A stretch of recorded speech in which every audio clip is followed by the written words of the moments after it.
Now we will go on to the SOAR presentation. All right, I think I'm going to get the slideshow posted up. Thank you, Jonathan, for that beautiful welcome and prayer. I'm so privileged to be here speaking with you today, and I'm really excited about this conversation. So we're going to be talking about an introduction to SOAR, which is SSI and SSDI outreach, access, and recovery for Native communities. And a quick disclaimer, SOAR is sponsored by the Center for Mental Health Services and the Substance Abuse Mental Health Services Administration of the U.S. Department of Health and Human Services. So the views, opinions, and content that are expressed in this presentation don't necessarily reflect the views, opinions, or policies of those agencies. But our program is sponsored by them, and they are great supporters of the work that we're doing in our conversations here today. So quick introductions for the team that's going to be talking with you today. Unfortunately, Wanda Johns isn't able to join us on screen today, but is a key member of the SOAR state team in the state of Washington. So Wanda Johns is the co-SOAR state team lead with the Washington State Healthcare Authority. And we're joined this morning by Darla Johnson, who is our other co-SOAR state team lead with the Washington State Department of Social and Health Services. And she'll be speaking with you in just a few minutes.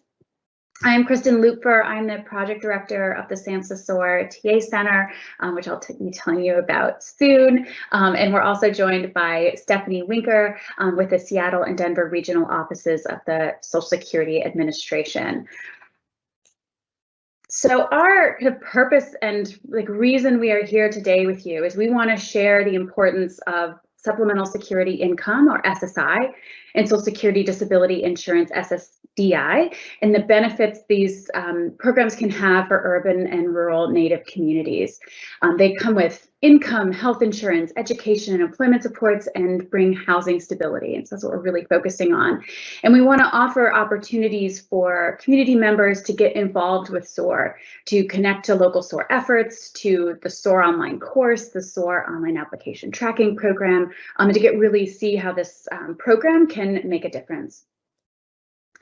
So what is SOAR? We talked about the acronym, but really SOAR is a national program that is culturally sensitive, trauma-informed, and a community-based model for assisting eligible individuals to apply for Social Security Administration disability benefits. It is targeted for individuals who are either experiencing or at risk of homelessness, so those individuals with housing instability, who have a serious mental illness or a co-occurring substance use disorder or other physical disabilities. SOAR is sponsored by SAMHSA, and we've been working in collaboration with the Social Security Administration since 2005. All 50 states and Washington, D.C. currently participate in the program. So I'm going to turn it over to Darla, and she's going to talk with you about the basics about the benefits, give you a taste of that. All right, thank you, Kristen. So it looks like it's still on you, but that's okay. So I'm going to talk a little bit about the differences between the SSI and SSDI programs. So they're both disability programs, and they're both looked at the same way. When you look at disability criteria, the real difference between them is that the SSI, or the Supplemental Security Income, is really it's based on eligibility needs. It's on low income resources. They have to have a resource limit of under $2,000 for an individual. And so it's really a program to help out for those who maybe haven't worked and haven't paid into the system as much in order to receive the Social Security disability insurance. So right now the amount is $794 a month. It usually does go up. There's a cost of living increase just about every year. So when their date of eligibility is based on the date that they file, or that they contact Social Security in order to file. So that is what's called the protective filing date. It does include medical insurance, which for SSI is Medicaid. And then Social Security disability is really based on, it's called Social Security disability insurance because it's based on the amount that you pay into it from your wages. So it's a monthly amount based on your earning history. And the date the eligibility begins, it's the date of your onset of the disability. And there is a 5-month waiting period sometimes to get onto Social Security disability insurance. And with it, it includes Medicare as your insurance. So yeah, the next slide, so some of the differences, so that with the medical conditions, they're looking at diagnosis, they're looking at the documentation and duration. So for Social Security's, they need to have a diagnosis from an acceptable medical source, which there's a whole list of them for, usually it's got to be an MD, a psychiatrist, there's different things for different categories. That we're going to look at documentation, so they want to get those medical records to look at that. And they're looking at duration. So for Social Security's benefits, it has to be a 12-month duration. So when they're looking at, they're not just looking at diagnosis, they're looking at your functional capacity. So how severe is it? You know, how does it affect your ability to work? And whether or not you can work to what's called SGA, which is substantial gainful activity. And SGA for 2020 was $1,260 a month. So if you're not able to sustain work that meets that criteria. Okay. And they have to, it's supposed to expect it to last for at least 12 months or end in death is kind of their criteria for that. Okay. So some of the things that can really help when somebody can get onto SSI or SSDI, it helps them to get more stability in their life. They can access to healthcare and housing. There's a lot of housing programs where, you know, that they can get into if they're on SSI or SSDI. They have the medical insurance. There's an increased education for increase for education and employment. There is a ticket to work program through Social Security where they can help people to get go back to work if need be. And so it decreases, you know, incarcerations and hospitalizations because people have stability. Sometimes that's what they need. That you know, we can't move on until we have that safe place to land. And so helping them to get into housing, helping to have some income, it can really help them then to move on to these other things, to getting to the point where you can have wellness and recovery and continue on with life. Okay. So what makes SOAR unique? There's a couple of really critical components. And so number one, we're going to use the SSA 1696 Appointment of Representative form. This allows the SOAR representative to be the representative for the client to speak on their behalf, to kind of intervene and help with the process with Social Security and DDS, which is the Department of Disability Determination Services. So we also collect and submit all the medical records. So we're going to kind of make sure we have everything up front and submit a nice package to Social Security, giving them all the evidence they need up front. And with that, we're including a written medical summary report. So we will kind of summarize it all for Social Security, write up kind of their story, because the medical records are very dry, but we want to talk about the client and how that really affects their functioning. We're going to also get co-signatures on our medical summary report, so we can have a doctor who signs off on it and says they agree this is what's going on with the client. And we're going to complete a quality review of the application before submission. So we're going to review it all. So once we do that, we've really kind of given Social Security a nice package and a good view of what the client's life is like. Okay.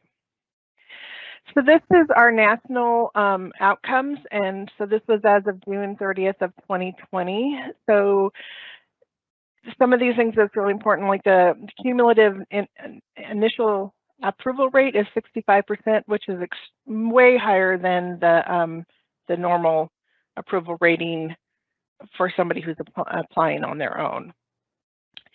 So in 2020, we had over 47,000 that were approved at the initial, about almost 8,700 at the appeals, and there's now 55,000 people who are now receiving Social Security benefits because of SOAR.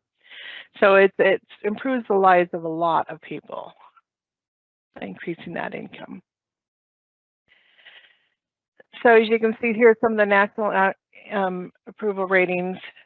So as you can see, SOAR. So as compared to the approval rating for all applicants is normally 30.8, about 30%, where with SOAR it's at 65%. So we're really trying to get them approved at the initial application so that there isn't the appeal process, there isn't the lag time. We're getting them onto benefits sooner by going through the SOAR process.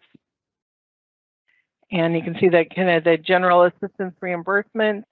So there's, you know, good, they get that retroactive back pay, so that goes back to that protective filing date. So a lot of times they will get quite a bit of money as a little bit of a nest egg to get them started on things. And so these are the top states that have that they have a 76% approval rating. Washington State, we do have a good SOAR program. I think we're still working on a little bit more of our reporting part of it. That's one of the areas that we need to increase. Is we have people out there doing it who are doing great work, but it's not always getting reported into the OAT system. And Kristen will talk more about that, but that's really where we get these numbers. And if we're not reporting it, it doesn't show all the good work that we're doing. So I'm going to turn it back over to Kristen. All right, thank you, Darla. And absolutely, SOAR in Washington is a really wonderful program and has been for many years. And what our hope is to just increase the implementation of SOAR and of course the reporting of outcomes, because we definitely know good work is happening. So thank you for pointing that out, Darla. Brief, just a little bit about SOAR specifically in Washington. So we maintain a directory of our local leads, our state team leads, of course, Darla and Wanda, and we've got leads in Clark County, King County, Pierce, Spokane, and Snohomish, and we have SOAR providers trained in many communities across the state who are available to assist people with applications. And that's what we're really looking at, is how we can help to support individuals on the ground in communities who are working with people through their applications and to support those efforts. And we know that this application support and implementing the SOAR initiative really can't happen without really close, good community collaborations, and those are really the keys to success. And so, you know, we're working with vulnerable populations who need assistance with connecting with healthcare providers and mental health providers, and need assistance with connecting with housing. And we're working with veterans and individuals who are involved in the legal system. When we're working with young people or children, we're working with the education system. And all of these partners are either providing support and resources, perhaps they have observations of what's going on with the individual, perhaps they have medical records that they can provide, so that we can really provide a wraparound support at this systems level for that individual that we are trying to help connect to income and health insurance, to really build those that foundation that Darla was talking about that can lead to wellness and recovery. And so one of the things that we do besides providing support to caseworkers and others on the ground who are helping with the application is to work on the systems level, that how can we connect with those right partners to make this process go more smoothly and more quickly, because this is really important when we have someone who is either sleeping outside or sleeping in an unstable situation, or they have untreated mental illness and are really struggling. We want to make sure that they get the services and support they need as quickly as possible.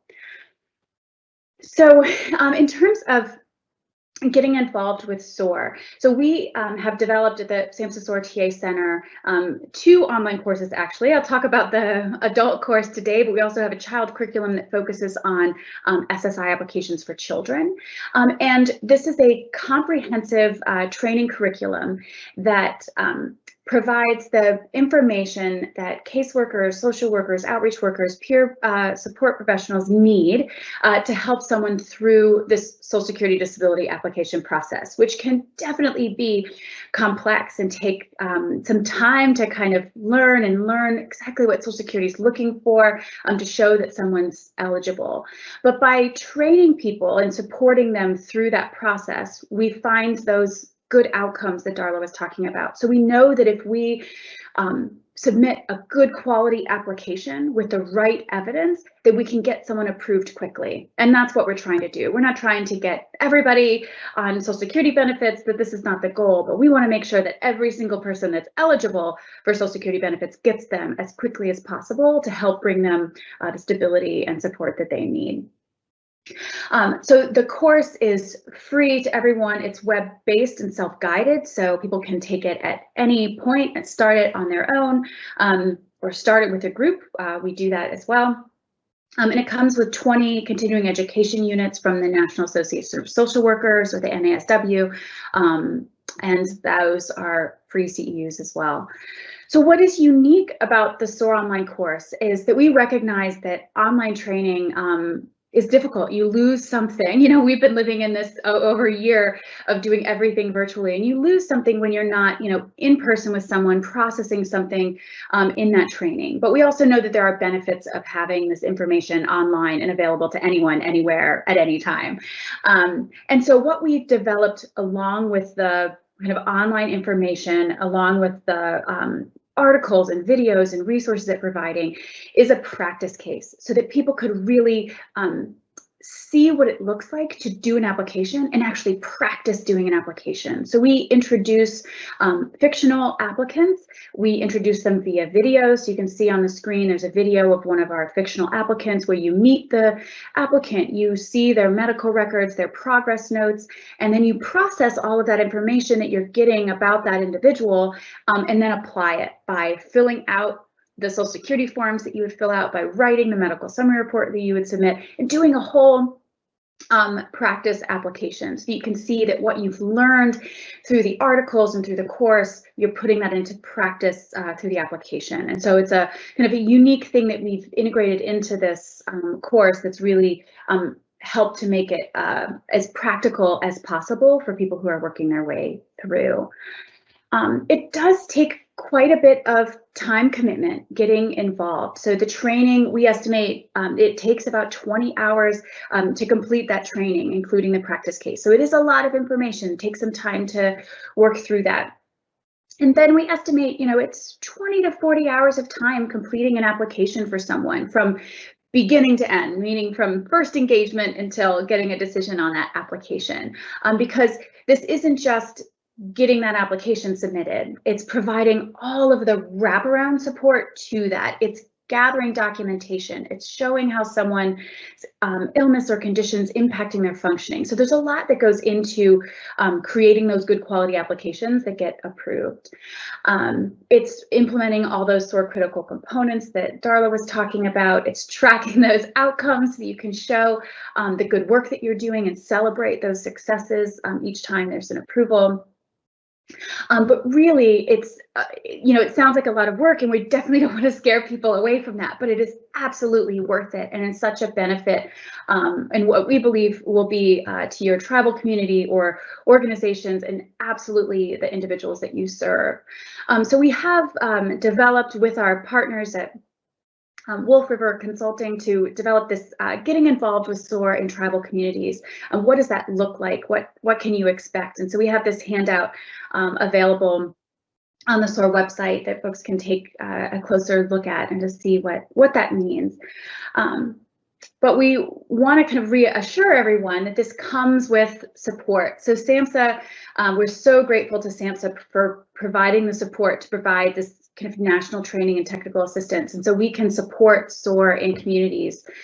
We can provide assistance with planning for SOAR implementation. So meet with community leaders or tribal leaders to talk about what should this look like? How can this work? We can facilitate a SOAR 101 or introduction, like this is what it means, this is what it could look like. We can bring stakeholders together, help plan a pilot program. we help facilitate SOAR online course cohorts so that we'll bring people together through the course in a guided way to help people kind of manage that self-direction that comes with completing an online course, and then provide ongoing support to SOAR trained case managers or workers, folks who are helping with applications and might need that extra assistance. And ultimately, what we are hoping to see and support is building resiliency and building on the resiliency in Native communities, that we really see Social Security disability benefits as a crucial source of income for American Indian and Alaska Native individuals who are living in urban, rural, or reservation-based communities. And we believe that SOAR can provide timely access to SSI and SSDI, which in turn brings income into the local community. It helps secure stable housing. It increases employment opportunities for beneficiaries. And we really see it as a support to that ongoing wellness. And we do that in collaboration with the commitment that SSA has made to Native communities. And so SSA also has a lot of resources and services available specific to Native communities, including video service delivery locations, a tribal consultation and coordinated plan that is frequently updated, and specific ticket to work and tribal employment networks. So the link to Social Security's website focused on American Indians and Alaska Natives is linked here on this slide. And then finally, before I turn it over to Stephanie, I just want to point out some new resources that we have also available on the SOAR website, which includes some frequently asked questions about eligibility for Social Security benefits for American Indians and Alaska Natives. There are oftentimes questions about different tribal income or resources and how those are considered or applied in the Social Security application process. And so this helps to cover some of those frequently asked questions. We have customized our medical summary report, interview guide, and template to be particularly aware of unique cultural factors or past experiences with the mental health system that Native communities have experienced, and to think through the information that needs to be gathered and how that can be gathered in a culturally relevant and respectful way. And then finally, we've got implementing state and local SOAR initiatives in American Indian and Alaska Native communities, and kind of talks through what that process looks like in terms of bringing SOAR into a community. And so all of these resources are on the SOAR website on a specific topic page where folks can access them there. All right, so without further ado, I'm going to turn it over to Stephanie Winker with the Social Security Administration Office of Hearings Operations, Regional Office. Stephanie. Hi, yes, thank you. Thank you so much for letting me join you guys. First of all, before I get started, I'm going to try not to take up a whole lot of your time because I appreciate getting any opportunity to speak today. But I did want to say I really fully support SOAR. I think that the SOAR program is amazing.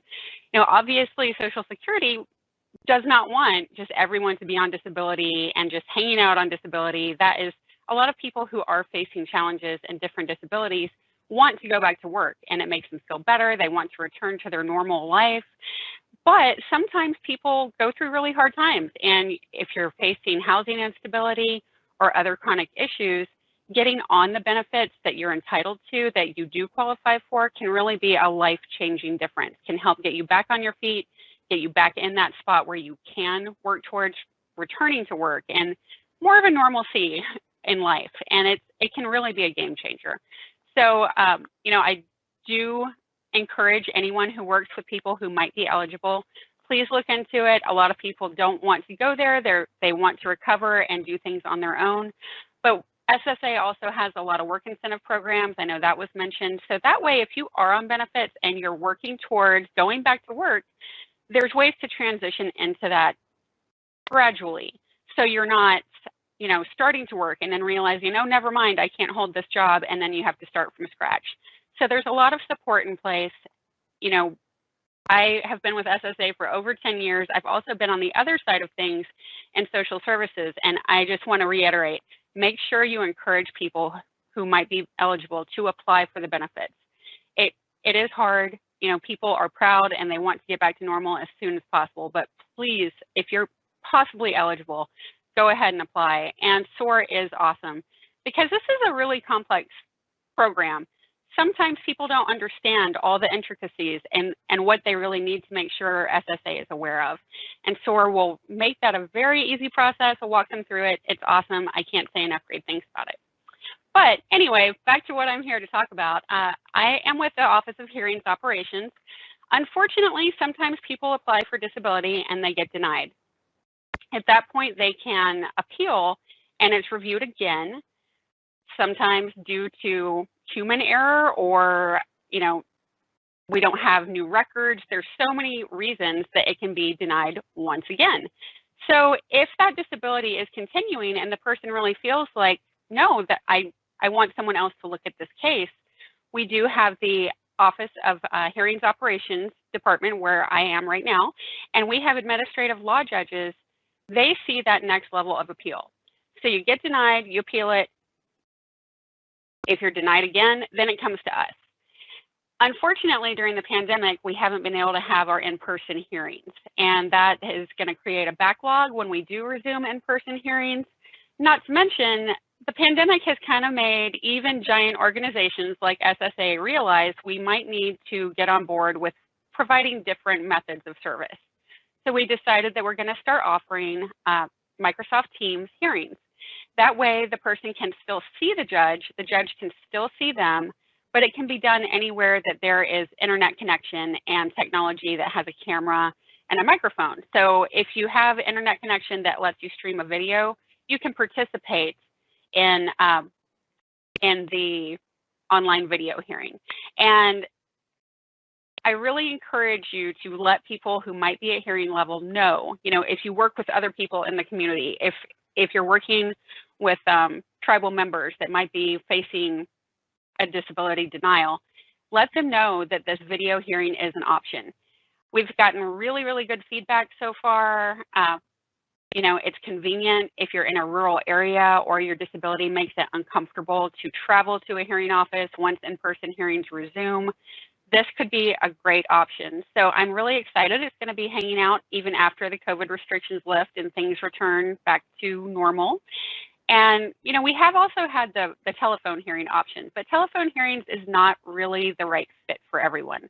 And I totally understand that. If I was at this point, I would really want a chance to see the judge. You know, this person is making a very important decision that affects your life, and I would want them to see me too as a person, not just a file number. So I hope that this will be an option that will help some people and maybe help some of the tribal members that you're working with.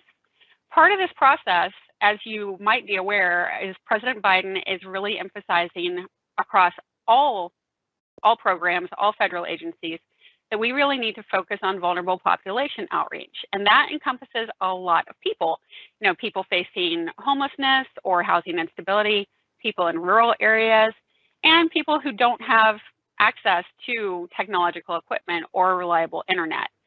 And SSA has been doing a lot of outreach at a local level just to kind of get the word out and work with community resources that might be helping these people apply for benefits of various sorts. So next, let's see, get to the next slide.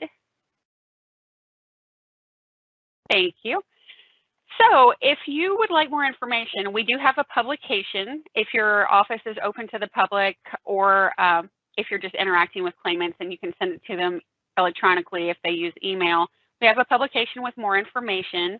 We also have a public-facing website with the incredibly catchy, easy to write down link up there, but there's really helpful information on there and frequently asked questions. There's also a video people can watch that has a mock hearing, so you can see exactly what it would look like. We're also letting people know that we are working on a donation program for some technical equipment, possibly the ability to help provide hotspots, the ability to donate laptops. So if you think that your organization might be able to provide a private space for your clients to have a video hearing if they need one, you know, let me know if you are interested in receiving some donated tech equipment. We have a little questionnaire. It's just a few questions that I need to send to our headquarters. If you're interested in that, you can email me. My email is up there. If you have other questions, you can reach out to our regional office for the Office of Hearings Operations, and that is at that mailbox right there, the last one on the screen. So I encourage you to keep in touch. Let me know if you have questions. Let me know if you have concerns. And by all means, let me know if you're interested in some donated laptops, because that could really be an asset to some programs. All right, next slide, please. Last but not least, and this is kind of a farce because I have one more link to tell you about, but I did want to make sure you guys are all aware of the FCC broadband benefit. It has gone live now, so I think there's a good chance that everyone has heard about it. But this program, right now it's during COVID. If there's enough interest, it might continue, so I hope that there will be plenty of interest. But this program can help with financial assistance for people who need broadband, help $50 towards your internet bill. Now, if you're a household on tribal lands, that's $75 a month. They can also help chip in towards a piece of technical equipment. $100 might not seem like a whole lot, but for a basic smartphone or reconditioned smartphone or a basic tablet or Chromebook, that can help cover a lot of the costs, and that can really open up a lot of doors for some people. The website is www.fcc.gov, and you'll see something on the homepage that says emergency broadband benefit. I urge you to go to that and check it out. If you have certain qualifying criteria, you can do the application online, from what I understand. Other people have to print it out, but I hear it's really easy. And then last but not least here, I recently learned about another program that might be of benefit to some of you in attendance. And it is through the USDA, and it's called the Reconnect Loan and Grant Program.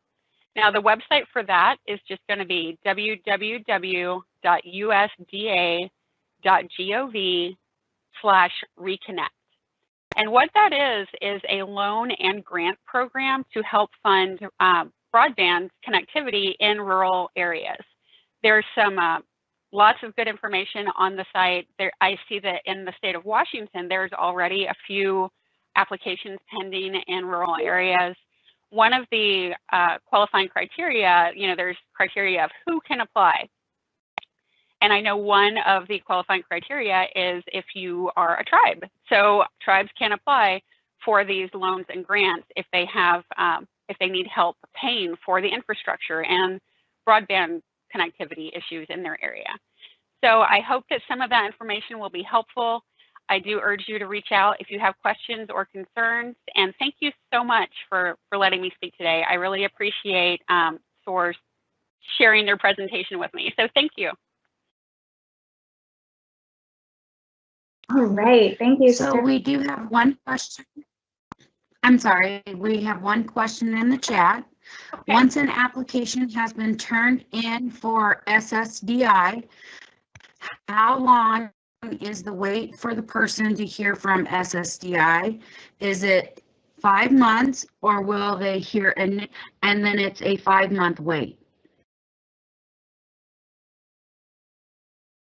So I can start with the kind of a first question, first answer to that question, and then see if anyone else wants to add to it.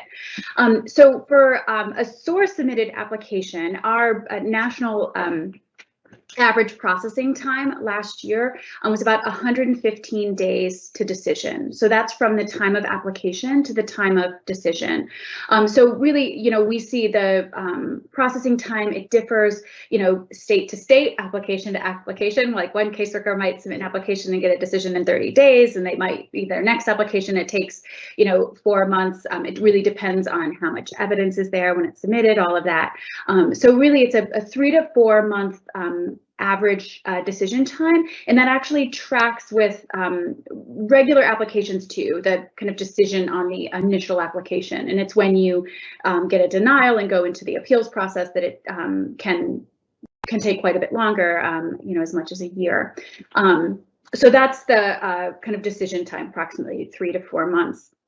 The 5-month waiting period that Darla mentioned in the kind of overview of disability benefits for SSDI, that's based on the individual's date of onset of disability. So basically the last time they were able to work at that substantial gainful level. It has a really specific definition in the Social Security regulations, and the 5-month wait starts after that date of onset. So sometimes when someone's applying for benefits, if their date of onset's in the past, prior to when they're applying, they're waiting that 5-month period before they've applied. So it happened in the past. And so once the application is approved and it's gone through all of that processing, when their benefits start, their benefits can start in kind of real time and in present day. So there's this kind of complicated timeline that it goes through.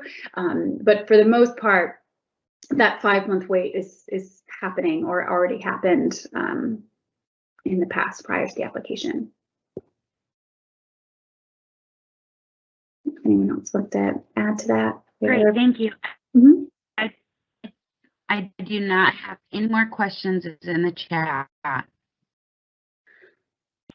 All right. Well, while we see if anyone else has anything that come up, I had a few just kind of wrap up things in terms of thinking about what's next. So you learned a little bit more about the SOAR program and why it's important and how it can help in communities. And so we want to just make sure you know about the resources that are available to you. And I know we had lots and lots and lots of links in the presentation. So if you if you find the PowerPoint file in the resources, I encourage you to do that so you can grab all the links out of it there.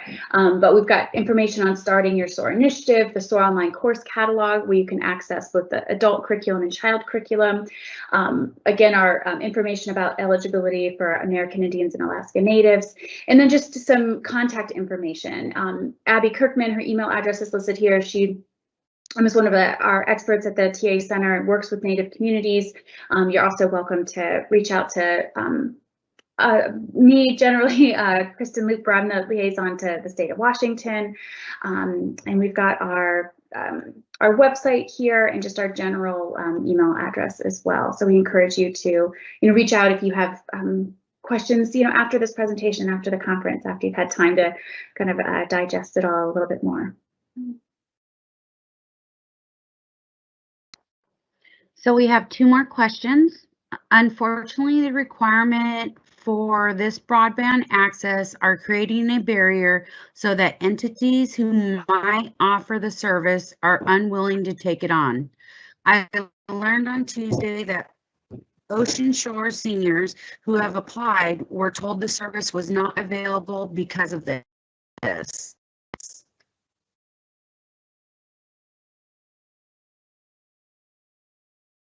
So Stephanie, I don't know if you could take that question if you know more about that.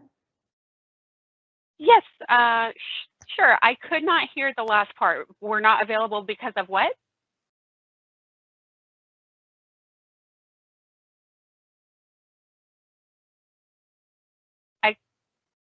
Kristen, did you hear the last part of that? I did hear that the Senior Center said they were told they cannot apply, but it cut out, so I could not hear the last part of that. Looks like learned on Tuesday, Ocean Shore seniors who applied were told the service was not available because entities who might offer the service are unwilling to take it on. Oh, so perhaps the broadband entities were not willing to take it on? For the service of... For the broadband access. Oh, okay. Through the USDA or through the FCC? The question doesn't say that. Oh, okay. Well, if you want to email me separately, because I would need some more details to be able to point you in the right direction. So whoever submitted that question, if you'd like to email me, I am with SSA, so I don't have all the details, but if you could just shoot me some of the more clarifying details about that question, I am happy to get you in the right direction and answer what I can. Thanks, Stephanie. And so I have one more question. Can you give me an example of how you would work with a tribe on SOAR? Yeah, absolutely. That's an excellent question. I appreciate you asking it. So one of the first things that we would do is talk with tribal leaders and others within the tribe and within the community who are, working with or familiar with the struggles that individuals with disabilities are having, or individuals with housing instability who may have a disability are having, so that we can kind of talk through what the need within the tribe and within the community are, to kind of, and then see what resources are available, to see kind of how we can strategize and plan around what SOAR implementation could look like within the tribe. So what social service or direct providers are there, what sorts of caseworkers are there, depending on, how that's structured, who are providing some kind of service or support already, who could also provide this, benefits acquisition assistance, and who could also use the SOAR model to help with applications. And so we kind of do but a needs assessment, and then also kind of an overview of like what's out there, what can we do, and how can we make that work. And then we would, once we've got those stakeholders, those key folks identified, have a conversation with them about, how could this work within your workflows, and what are you doing already? How can we integrate SOAR work into that? And then who's the right person to get trained? Who's the right person who is going to assist with applications? And then how can we support them through the SOAR online course? And then we would make a plan for doing that training, for supporting them through the course. And then once they've completed, starting their first application. And then we've got, resources available for that. So to guide someone through that first application that they're doing, make sure they're, feeling comfortable and confident about the communication with SSA and DDS, and just through that process. And then kind of continue on from there and see, is this working? Is this working through the plan that we've made? Do we need to make an adjustment? Are there other folks that we need to bring into the conversation, and kind of go on from there? So it's a customized approach to make it work within each individual community, because the needs in the community, the resources available in terms of people who can help with the application, is going to look different everywhere. And it's really about how can we fit the model in to what that need is and that capacity. So.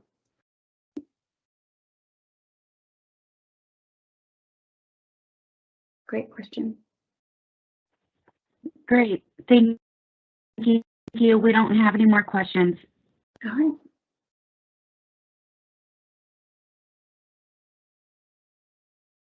So I just want to ask my co-presenters, Darla and Stephanie, if you guys had any, final things that you wanted to share with the group before we sign off. I know we were a little ahead of schedule. We've got time. Yeah, this is Darla. So, I think this is something that, so my main job is I work with DSHS, and I work with in the age blind and disabled program for the most part with TANF. And so we help our clients to apply for SSI. And I know a lot of times, unfortunately, with the tribal income, that sometimes they'll put them so that they're not eligible for our services. And so, my kind of a few years ago, trying to reach out, trying to see if we could figure out other ways to help in our tribal communities where DSHS wasn't able to provide that service. And so, this is a great way to get people within the tribe to really help their own people to apply for SSI and to help them to get those benefits. So I would encourage you for that. If you have any questions, you can reach out to me. We, as at least in my region, in Region 1, which is the eastern part of the state, we try to work really hard with our SOAR partners, and we collaborate with clients. A lot of times we have a lot of clients who are getting SOAR services as well as getting DSHS services. So, the main goal is to really help the client to, and so, we can try to work really in collaboration with them.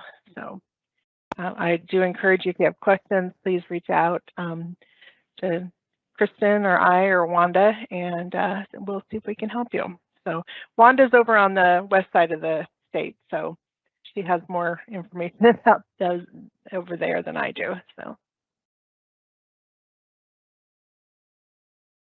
thanks, Darla.